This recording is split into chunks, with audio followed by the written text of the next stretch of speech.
My name is Dr. Stanley Zaslow. I am professor and chairman of the Department of Urology at West Virginia University. I am finally in my M3 year. Any advice for Step 2 CK?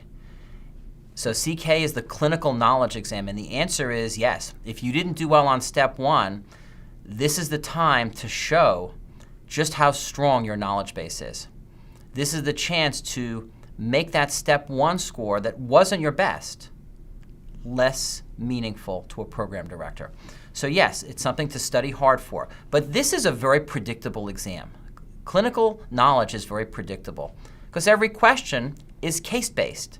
So there'll be a clinical scenario describing a patient, and the questions are going to be straightforward, and you can predict very much what they're going to be. What is the most likely diagnosis?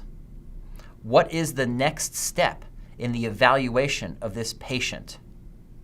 What is the most appropriate treatment for this patient?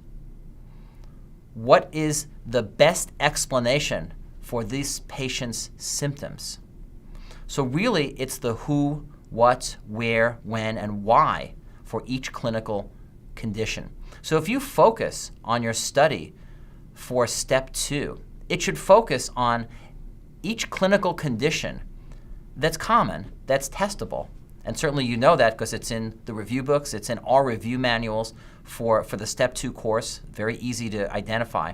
And look at each condition. Say rheumatoid arthritis, okay, from internal medicine, from rheumatology. How do you make the diagnosis?